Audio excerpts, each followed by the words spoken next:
चलो जहाजपुर। काफी देर से चर्चा चल रही है। अभी अभय गोयल जी ने जो परिवार की बात रखी कि पति पत्नी में 2 महीने में, 3 महीने में, 15 दिन में तलाक हो जाता है और लड़ाई का कारण कुछ भी नहीं होता है। मुझे ये पसंद नहीं है जैसा उन्होंने बताया, मुझे ये पसंद नहीं है, तुम ऐसा क्यों करते हो, वो कहता तुम ऐसा क्यों करते, और बस लड़ाई शुरू हो जाती है। वाणी जीवन की एक बहुत बड़ी शक्ति है और इस बात को वकील से ज़्यादा कोई नहीं समझ सकता है। एक डॉक्टर बढ़िया डॉक्टर बन सकता है मगर बढ़िया बोल नहीं सकता है। एक इंजीनियर बढ़िया इंजीनियर बन सकता है मगर बढ़िया बोल नहीं सकता है। एक व्यापारी लाखों करोड़ों रुपए कमा सकता है लेकिन बढ़िया बोल नहीं सकता है, और वकील बोलकर ही कमाई करता है।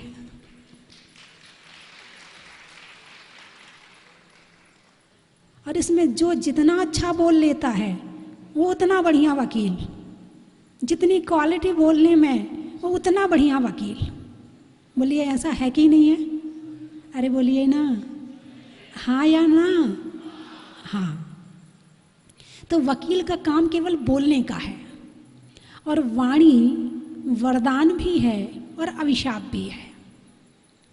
कहाँ बोलना, कितना बोलना, कब बोलना, ये आपको आता है और बहुत अच्छी तरह से आता है। आप जानते हैं कि कहाँ कौन सा पॉइंट लगाना है, कहाँ कौन सा तर्क लगाना है, आपसे अच्छा कोई नहीं जान सकता ज़्यादा। तो वाणी वरदान भी है यदि समय पर बोली जाए, और वाणी अभिशाप भी है यदि समय पर ना बोली जाए। वाणी इंसान के जीवन का सबसे बड़ा गुण है और इसके माध्यम से वो अपने जीवन को और औरों के जीवन को स्वर्ग बना सकता है, और यदि समझदारी ना हो तो अपने जीवन को और औरों के जीवन को नरक बना लेता है। आपके पास जितने केस आते होंगे उनमें ज़्यादा से ज़्यादा केस लड़ने वाले होंगे, और लड़ाई में भी बातों बातों की लड़ाई वाले होंगे कि तुमने ऐसा क्यों कह दिया, तुमने ऐसा क्यों कह दिया, तुम ऐसा क्यों करती हो, तुम ऐसा क्यों, जिसमें कोई सेंस नहीं है, वो लड़ाई वाले केस ज़्यादा होंगे। और जरा सी समझदारी से काम लिया जाए तो शायद लड़ाइयाँ हो ना। और वकील के पास समझ भी है, ज्ञान भी है, और ये भी पता कि सामने वाले को क्या चाहिए है। तो जितने सारे वकील यहाँ बैठे हैं, यदि ये हर मंदिर में हर सप्ताह में एक बार सभा करने लगे तो आधे समाज के जीवन में शांति आ जाएगी और जागृति आ जाएगी। अब ये मत सोचना कि वहाँ के अध्यक्ष मंत्री आएंगे हाथ जोड़कर निवेदन करेंगे, नहीं होगा ऐसा। कभी कभी हमें खुद ही नींव खोदनी पड़ती है, खुद ही नींव भरनी पड़ती है, खुद ही मकान बनाना पड़ता है और खुद ही छत डालनी पड़ती है। यहाँ समाज में भी ऐसा ही करना पड़ेगा। हमारी आवश्यकता किसी को नहीं है समाज में, लेकिन हम कुछ करने लगते हैं तो हम आवश्यक बन जाते हैं। यदि मैं आज कुछ ना बोलूं तो किसको आवश्यकता, कौन बोलेगा आकर मेरे से कि माता जी आप प्रवचन करो। मैंने एक बार कह दिया ठीक है मुझे नहीं करना, कौन कहेगा कि करो, नहीं कहेगा। लेकिन नहीं, मुझे लगता है कि सामने वाले को ज़रूरत है। कई बार नहीं भी बोलते हैं मैं तो भी प्रवचन करती हूँ, स्वास्थ्य भी खराब होता है तो भी प्रवचन करती हूँ कि मुझे लगता नहीं सामने वाले को यदि कुछ मिल रहा है तो मुझे कुछ करना चाहिए। और इससे हमारे पदमपुरा की कमेटी से ज़्यादा कोई नहीं जानता होगा जितनी प्रेरणा मैं इनको करती हूँ कि आप ऐसा कीजिए, आप ऐसा कीजिए, आप ऐसा कीजिए। और इस प्रेरणा का ही परिणाम है कि यहाँ पर 24वीं बन रही है और अभी 9 तारीख को एक जो मूल वेदी है उसका जो शिखर है वहाँ छोटा शिखर था, अब विशाल शिखर बनेगा। एक यंत्र मंदिर का शिलान्यास है, फ्लैट का शिलान्यास है, ये प्रेरणा है। यदि आपके अंदर क्वालिटी है तो आप सामने वाले का इंतजार मत करो कि वो आपसे निवेदन करेगा कि भाई साहब हमें ऐसा कर दो कि समाज में ऐसा हो रहा तो आप कर दो। नहीं, हम खुद आगे जाएं और आगे होकर के काम करें। इस जीवन का जितना सदुपयोग हो जाए, सामने वाले को नहीं पता कि हमारे अंदर कितनी क्वालिटी है, लेकिन जब हम काम करेंगे तो क्वालिटी अपने आप निकल के सामने आ जाएगी। हम इंतजार ना करें किसी का। 2 तरह से पानी मिलता है, एक होता है कुआं से और एक होता है नदी से। कुएं का पानी खींच खींच के लेना पड़ता है और नदी का पानी सहज में मिल जाता है। तो कुएं का पानी कितने लोग सदुपयोग कर पाते हैं? आता है वही कर पाते हैं, उससे ज़्यादा लोग नहीं कर पाते हैं। लेकिन नदी के पानी का सदुपयोग, जितने जंगल में जानवर होते हैं कहाँ से पानी पीते? कुएं से या नदी से? जितनी चिड़िया है, पशु है, पक्षी है, हाथी है, किससे पानी पीते हैं? नदी बहती जाती है और पानी उनको मिलता जाता है। तो नदी जैसे बने, कुआं जैसे ना बने कि एक ही जगह रह करके कुछ ही लोगों की प्यास बुझा पा रहे हैं। यदि आपके अंदर योग्यता है, आपके अंदर क्वालिटी है, आपके अंदर बुद्धि है, तो सामने वाले का बिल्कुल इंतजार ना करें, हमेशा आगे बढ़ के काम करें। तो आपको पता चलेगा मैं जितना काम कर सकता था उससे ज़्यादा क्वालिटी मेरे अंदर है। तो जो मैंने अभी बात कही कि एक सभा सप्ताह में एक बार समाज में हर मंदिर में होनी चाहिए, और वो सभा आप ऐसे समय में रखें कि उसमें बच्चे भी आ जाएं, बड़े भी आ जाएं, और उससे एक समाज को जोड़ने का, और जो समाज में लड़ाई झगड़े हो रहे हैं उसका, और सारी चीज़ों का समाधान वहीं से निकलना शुरू हो जाएगा। दूसरी बात है कि जैसा कि अभी हमारे सुशील जी ने कहा कि हम बैठे इसलिए कि लोग हमारे पास आएं और आकर हमसे समाधान लें, क्योंकि हमारे अंदर क्वालिटी है। हम वकील हैं और है भी। यहाँ जितने लोग यहाँ पर बैठे हैं सब एक से एक बुद्धिमान हैं, एक से एक ज्ञानी है, अपने अपने क्षेत्र में सब निपुण हैं। कोई हाई कोर्ट में जज है, कोई हाई कोर्ट में वकील है, कोई सुप्रीम कोर्ट में वकील है, कोई सुप्रीम कोर्ट के जज हैं। सब बड़े बड़े बुद्धिमान लोग बैठे हैं भी। लेकिन इसके पहले मैं एक बात और बता देना चाहती हूँ कि जब तक आजकल जो दिखता है वो बिकता है। क्या कहा मैंने? जो दिखता है वो बिकता है। जितने लोग टीवी पर दिखते हैं वो उतने महंगे हो जाते हैं। बात सही है कि नहीं? अरे बोलिए ना। माल बढ़िया हो ना हो, विज्ञापन बढ़िया होना चाहिए। ऐसे ही जब भी आप कहीं आप इस तरह के कार्य शुरू करें तो उसके पहले व्हाट्सएप के माध्यम से, फेसबुक के माध्यम से अथवा मंदिर में पर्चे लगवाकर इतना लोगों के अंदर अट्रैक्शन पैदा कर दें कि जिस दिन आपकी कुर्सी वहां पर लगे वहां भीड़ लग जाए। और अपने साथ एक टीम रखें जो समाज की जो प्रचारक होते हैं, जो समाज में अच्छा कार्य करते हैं प्रचार करने का, उस टीम को अपने पास रखें, अपने हाथ के नीचे रखें, ताकि वो आपका प्रचार करें। क्योंकि मेरी बात यदि मैं कहूँगी तो सामने वाला कहेगा अपने मुंह मियाँ मिट्ठू बनते हैं, लेकिन वही बात यदि कोई दूसरा कहेगा तो शायद उसका प्रभाव ज़्यादा पड़ेगा। तो इसलिए एक टीम रखें, उस टीम के माध्यम से प्रचार हो, और फिर जब आप जिस दिन उसका इनॉग्रेशन करें, जिस दिन उसका उद्घाटन आप करें, उस दिन पता चले कि आपके पास लाइन लग गई है। जब तक किसी भी चीज़ का प्रचार नहीं होता है तब तक उसका पता नहीं चलता है। अपनी ये उजला संस्था है, इसका भी पूरा प्रचार होना चाहिए। मुझे तो लगता है कि जयपुर में जितने वकील हैं वो भी सारे नहीं आए होंगे। नहीं आए ना? क्यों उत्साहित नहीं है? क्यों नहीं वो जुड़ना चाह रहे हैं? आपस में एक दूसरे को कांटेक्ट करके पहले जोड़ना जरूरी है। फिर उसके बाद हम इन संगठन के माध्यम से क्या लाभ हमें मिल सकता है और क्या लाभ हम औरों को दे सकते हैं, वो चीज़ होनी चाहिए।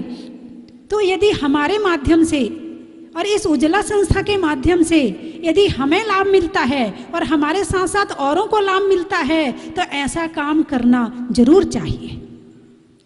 अब साधु संत हैं, कुछ लेते नहीं, कुछ देते नहीं, लेकिन फिर भी एक समाज में एक साधु पहुंच जाता है तो पूरे समाज में हलचल मच जाती है। और उस हलचल का कारण होता है कि उनके माध्यम से उन्हें कुछ मिलने वाला है। प्रवचन होंगे, आहार होगा, चर्या होगी, क्लास लगेंगी, शिविर लगेगा, ये लगेगा, वो लगेगा, तो उससे एक प्रचार होता है और लोग जुड़ते हैं। और ऐसा नहीं है कि केवल साधु ही ये काम करता है, श्रावक के अंदर भी वो क्वालिटी है कि आप भी वो काम कर सकते हैं। आपके अंदर भी वो क्वालिटी है जो मैं देख रही हूं। यहाँ पर बड़े बुद्धिमान लोग बैठे हुए हैं, कोई भी कमजोर नहीं बैठा हुआ है। बस थोड़ा सा किस तरह से हम समाज को लाभ दे सकते हैं, इस आइडिया को एक दूसरे को दिखाकर, बोलकर, बताकर और उस कार्य को आगे करें। एक और बात आई थी कि अभी मुझे बताया था कि एक मूर्ति के आगे बलि दी गई थी। तो इसके लिए मैं जो समझ रही हूँ वो मैं आपको बता रही हूँ कि शायद एक कोई ऐसा कानून है जिसमें अहिंसा क्षेत्र घोषित किया जाता है। अब ये मैं कानून ज़्यादा नहीं जानती हूँ, लेकिन मुझे इतना पता है कि एक जैसे तीर्थ है, कोई मंदिर है, तो वहाँ के एसडीएम से, छोटा गांव है तो एसडीएम से, जिला है तो कलेक्टर से, कोई उसकी कार्रवाई कैसे होती, क्या होती, वो मुझे पता नहीं है। उस क्षेत्र से आधा किलोमीटर, 1 किलोमीटर, आधा किलोमीटर कितना एरिया उसमें होता वो मुझे पता नहीं है। लेकिन यदि उसे अहिंसा क्षेत्र घोषित कर दिया जाए तो वहाँ आसपास में जो गंदी दुकानें हैं वो भी नहीं लगेंगी और इस तरह के कार्य भी नहीं होंगे। तो जितने वकील साहब अपने अपने शहर से आए हैं, सबसे पहले जाकर अपने मंदिर के आसपास के क्षेत्र को अहिंसा क्षेत्र कैसे घोषित कराया जाए, इस बात का कार्य करें, तो शायद हमारे मंदिर भी सुरक्षित हो जाएंगे। और यहाँ के जो वकील अध्यक्ष मंत्री देखे, तो यहाँ के वकील के कमेटी देखकर मुझे ऐसा लगा कि जिस समाज की कमेटी में वकील नहीं है वहाँ उत्थान हो ही नहीं सकता है, वहाँ समाज में सुरक्षा हो ही नहीं सकती है, वहाँ मंदिर की सुरक्षा हो ही नहीं सकती है। और तो और महावीर जी की कमेटी के जो अध्यक्ष हैं, समय बहुत हो रहा है, हमारे नरेंद्र एन.के. जैन जी करीब 8-10 साल से, जब से जहाजपुर आई हूँ तब से परिचित हैं, और आप भी अपने क्षेत्र में बहुत आगे बढ़े और आज शिक्षा अल्पसंख्यक विभाग में शिक्षा के क्षेत्र में चेयरमैन हैं, जो कि पहली बार ही अपने किसी जैन को ये पद दिया गया। एक बार हमारे जितने ऊपर महान हस्ती बैठी हैं, एक बार इन सब का ताली बजा के स्वागत करें।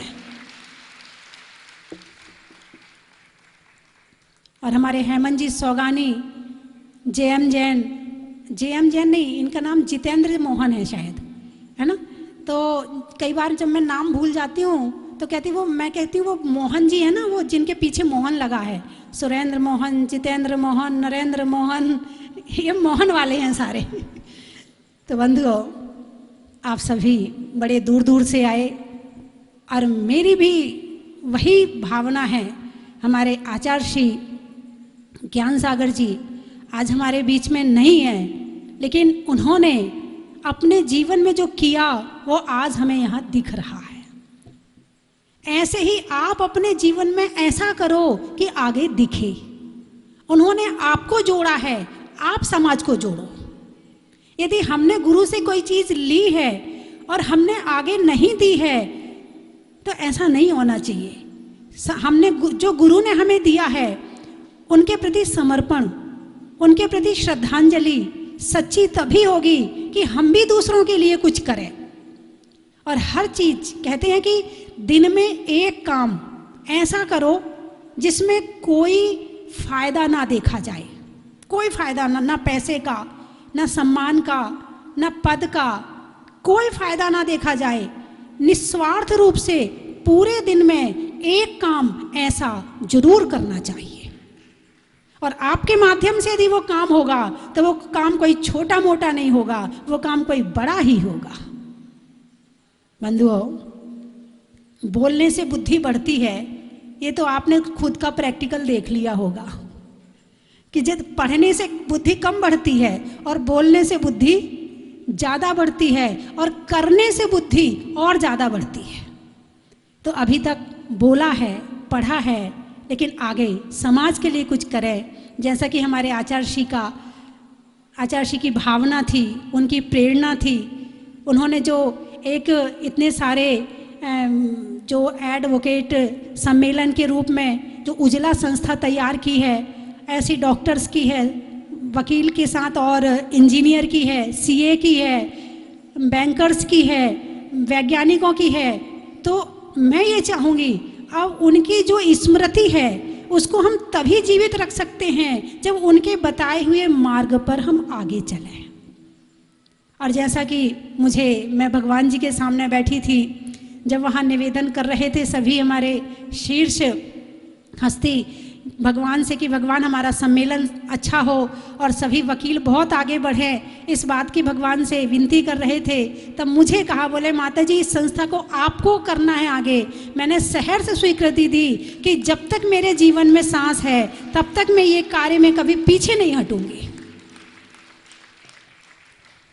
अब मैंने तो जिम्मा ले लिया है, अब आप लोग हाथ उठा के जिम्मा लो कि हर सम्मेलन में आपकी उपस्थिति अनिवार्य रहेगी। हाथ उठाकर आप मुझे प्रशस्त कीजिए कि जो आने वाले समय में इस संस्था से दिया था कि आप अजैन से शादी नहीं करोगी।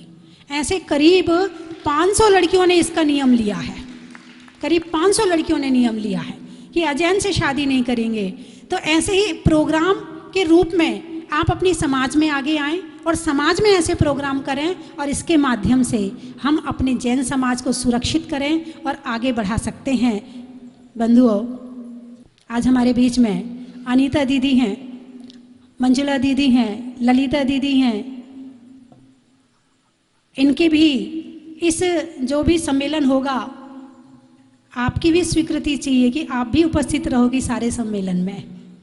रखना, लगन गुरु से लगाए रखना, भक्ति की डोर बढ़ाए रखना, हर काम में गुरु को अपना साथी बनाए रखना, बदल देगा तुम्हारी किस्मत के सितारे। गुरु में श्रद्धा और विश्वास बनाए रखना, गुरु में श्रद्धा और विश्वास बनाए रखना। श्री अजय वीर जी साहब पता नहीं किन पंक्तियों के लिए मुझे संकेत किए थे। बोलिए परम पूज्य आचार्य श्री ज्ञान सागर जी महाराज की, बोलिए परम पूजनीय गणनीय आर्यका श्री स्वस्ति भूषण माता जी की, माता जी को। लेकिन उनका आशीर्वाद जो बना है और ये बना रहेगा, इस शुभकामना के साथ मैं आपको आमंत्रित करता हूं। आज के सब्जेक्ट्स बड़े इंपॉर्टेंट हैं और एक सब्जेक्ट तो जिसमें बहुत ही जरूरी हो गया है कि हमारे यहाँ शादी के इमीडिएटली बाद में 10 दिन बाद में 15 दिन बाद में डिस्प्यूट पैदा होने लग गए।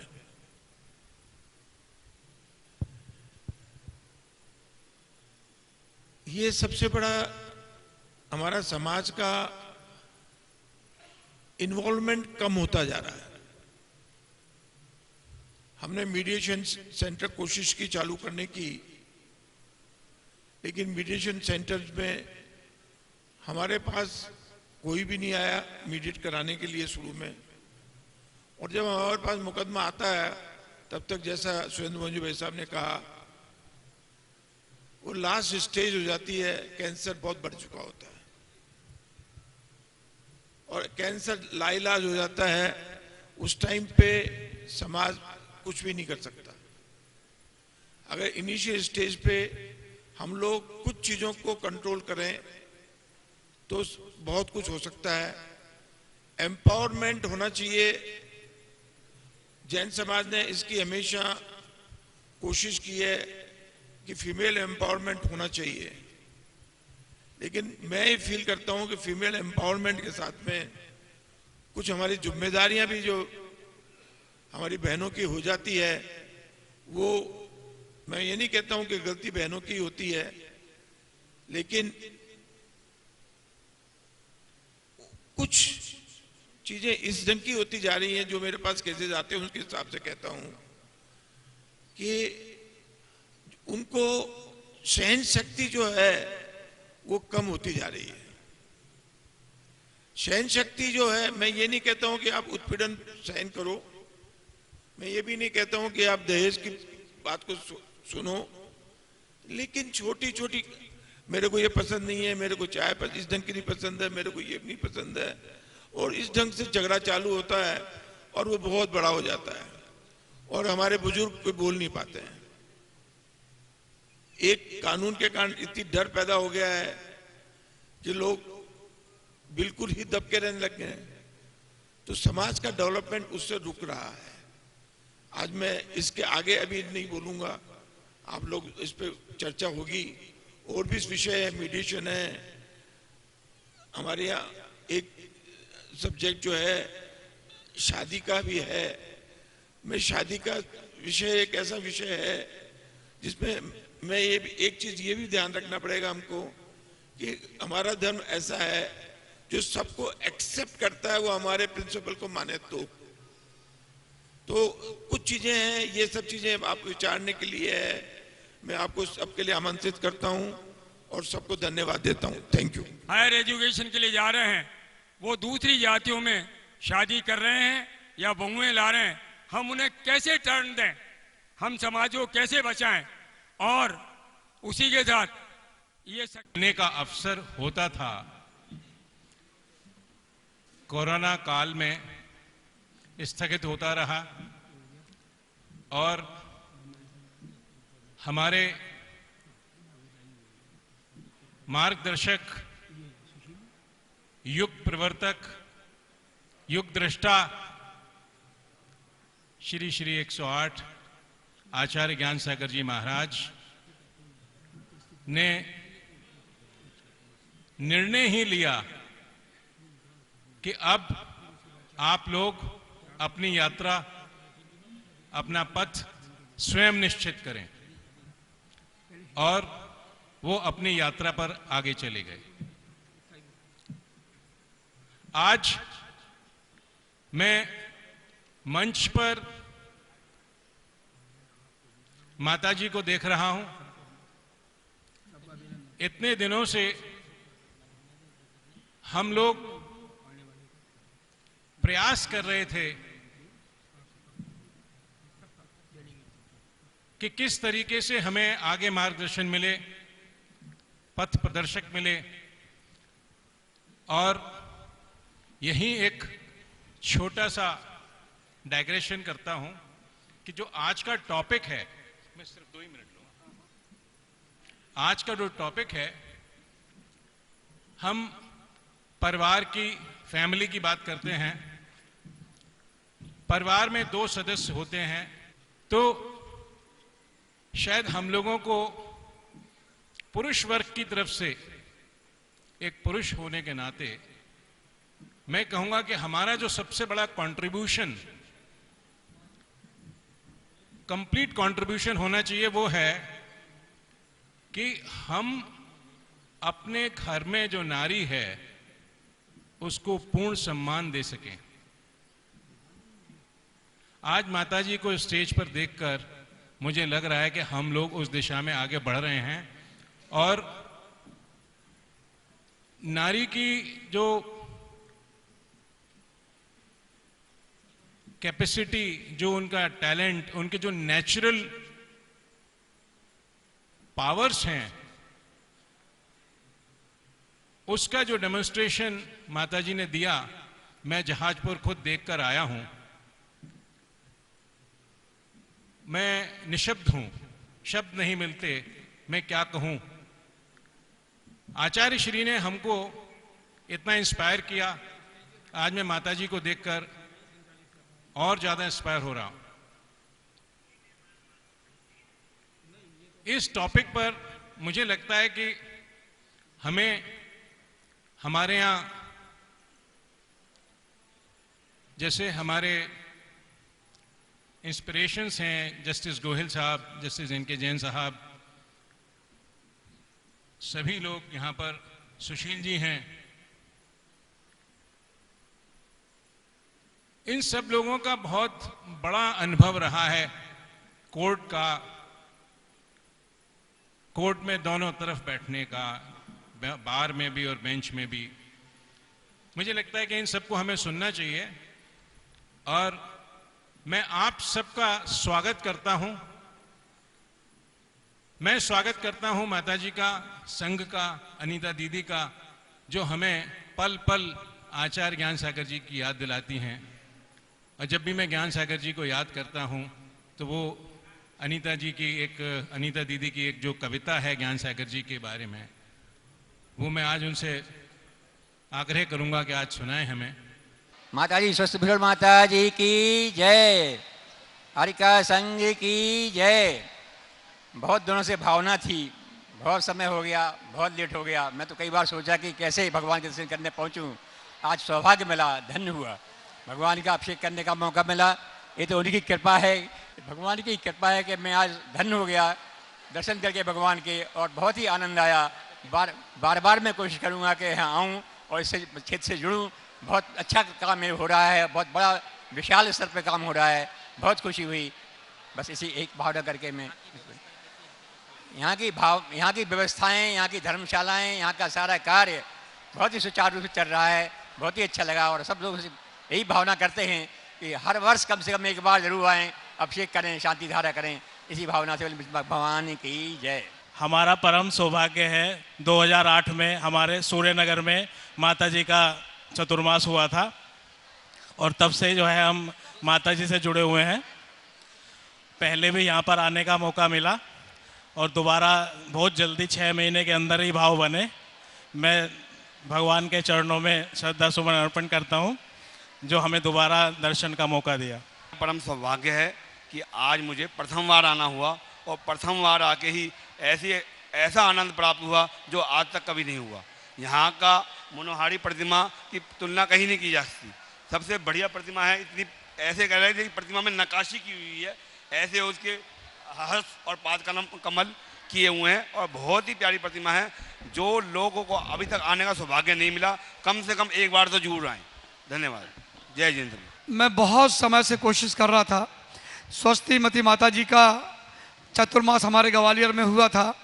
सन तो मुझे याद नहीं कब हुआ था, तो उस समय मैं कई बार दर्शन करने माता जी के गया, और माता जी अगर आज दर्शन हो जाते तो बहुत अच्छा था। खैर, जैसे कि ये कहते हैं शास्त्रों में कि अकृत्रिम चैत्यालय बने हुए हैं, तो उनको तो हमने देखा नहीं, सुना है। लेकिन अगर अकृत्रिम चैत्यालय कहीं देखना है तो आप जहाजपुर में आके श्री मुंसोबरनाथ भगवान का मंदिर के दर्शन करें। इससे बढ़िया जगह मुझे कहीं नहीं मिली। इतना सुंदर, इतनी मनोज्ञ मूर्ति जिससे कि पूरा भाव तर जाए। इसके लिए माता जी का बहुत बहुत धन्यवाद। उनको मैं चरण स्पर्श करता हूँ जी को। तब से मेरे भाव हो रहे थे बहुत ज़्यादा। अब वरना बच्चों से कहा जब भी मगर मुझे मेरे भाव बहने वहाँ के दर्शन करने के बच्चे लेकर आए यहाँ से मुझे। बोलो देवादिदेव श्री मुनि सुबोधनाथ भगवान की जय। आज हम सह परिवार यहाँ पे आए और भगवान मुनि सुबोधनाथ भगवान के जो हमने दर्शन किए, ऐसा लगता है जैसे हम खुद समोसरन में आ गए हों। हमारे साथ हमारे दोनों जिया जी, भांजे और दोनों भाई भतीजे सब आए हुए हैं। पूरा परिवार यहाँ पे आज आया और हमारा मन इतना गदगद हुआ कि हम अपने शब्दों से बयान भी नहीं कर सकते। बोलो देवादिदेव 1008 श्री वास पूज भगवान की जय। देवादिदेव श्री मुनि सुबोधनाथ भगवान की जय। नमोस्तु भगवान। स्वस्ति भूषण माता जी की जय। आरिका संघ की जय। बोलूँ तो क्या कि जब से हम इस मंदिर से जुड़े हैं, हमारे खुद के जीवन में इतना अतिशय हुआ है कि हम कहाँ थे और आज हम कहाँ हैं। इसका अतिशय मैं अपने शब्दों में वर्णित ही नहीं कर सकती हूँ, कोई शब्द ही नहीं है मेरे पास। बस ये है कि भगवान का आशीर्वाद हमेशा हम सब पर बना रहे। प्रयास था तो स्वास्थ्य भूषण माता जी द्वारा स्वास्थ्य धाम में आते मुनि सुब्रत नाथ महाराज के दर्शन करें। आज ये मौका हम 50 लोग ग्वालियर से स्वास्थ्य धाम आकर मुनि श्री सुब्रत नाथ भगवान के दर्शन कर अभिषेक किया। बहुत आनंद आया और भावना बातें थे ऐसा जल्दी दोबारा मौका मिले। बोलो मुनि सुब्रत नाथ भगवान की जय।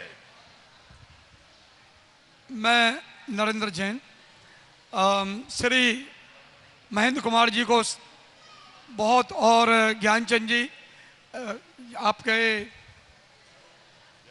जय कुमार जी को बहुत बहुत धन्यवाद देंगे कि इन्होंने एक ऐसा शानदार टूर ऑर्गेनाइज किया और जिससे हम सब लोग भगवान मुनि सुब्रत नाथ भगवान के दर्शन अभिषेक शांति धारा कर सके। इसके लिए इन सबको हृदय से बहुत बहुत धन्यवाद। जहाजपुर में यहाँ आके बहुत अच्छा लगा है। बहुत दिन से सोचते थे स्वास्थ्य धाम आने का, दर्शन करने का बहुत मन था, लेकिन मेरे हस्बैंड बहुत बीमार रहते हैं, हार्ट के प्रॉब्लम है। लेकिन कल मेरी बहन कानपुर गई और उन्होंने कहा बेटी का बर्थडे था, बोली हमारे ग्वालियर से पूरी बस जा रही है। मैंने कहा चलो 2 दिन का है तो मुझे भी दर्शन करा दो। रोज टीवी में देखती थी, भैया कहते थे, इन बड़ा मन की इच्छा थी वहीं से सारे दर्शन करते थे। लेकिन बेटा का भी भाव बना, चलो माँ तो मैं भी साथ चलूँगा। तो माँ और बेटे 2 जने आए हैं और बहुत ही अच्छा लगा यहाँ करके। इतना अच्छा तीर्थ, बहुत ही अच्छा तीर्थ। रात से ही हम लोग नींद भी नहीं आई कि चलो वहीं चलते हैं, देखते हैं। बहुत ही अच्छा लगा और ऊपर से माता जी का संग स्वस्ति भूषण भाग्य हमारी मम्मी की वजह से हमें मिला है।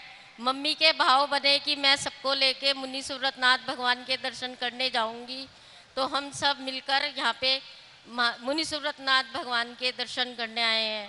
बोलो मुनि सुब्रत नाथ भगवान की जय। रस्सी में डोर का और आने वालों में इंदौर का बड़ा ही महत्व है। चलो स्वस्ति धाम, आओ स्वस्ति धाम।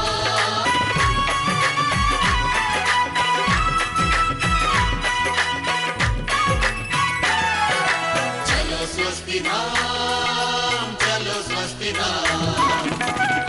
चन की थाल को सजाओ रे आज, रत्नों की थाल को भर लाओ रे आज। आओ आओ करे रे गुणगान आरती भगवन की। आओ आओ करे गुणगान आरती भगवन की। आओ आओ करे रे गुणगान आरती भगवन की।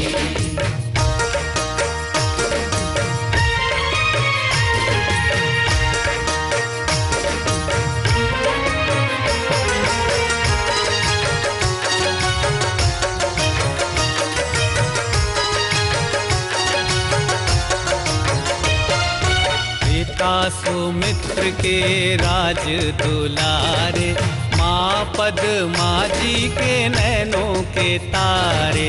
पिता सुमित्र के राज दुलारे, माँ पद्मा जी के नैनों के तारे।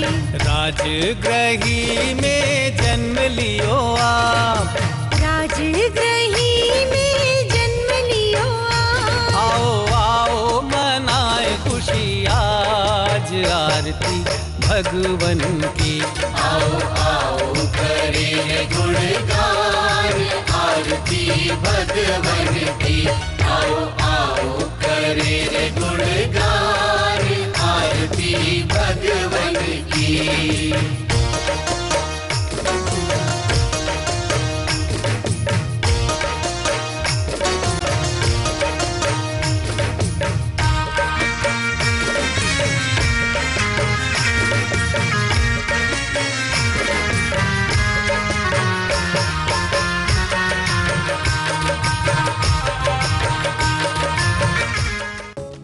परम विदुषी लेखिका गणिनी आरिका रत्न श्री 105 स्वस्ति भूषण माता जी जिन्होंने मात्र 20 वर्ष में 100 से भी अधिक किताबें लिखकर जैन समाज को अनूठा योगदान दिया है।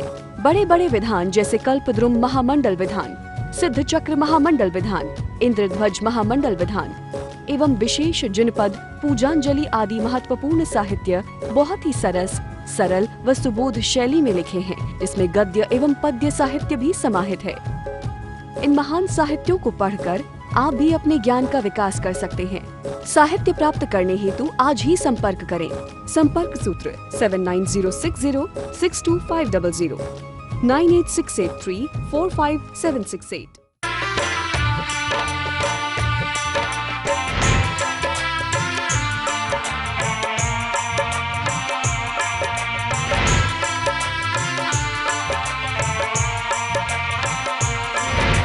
चलो रे चलो रे चलो चलो रे चलो रे चलो चलो जहाजपुर।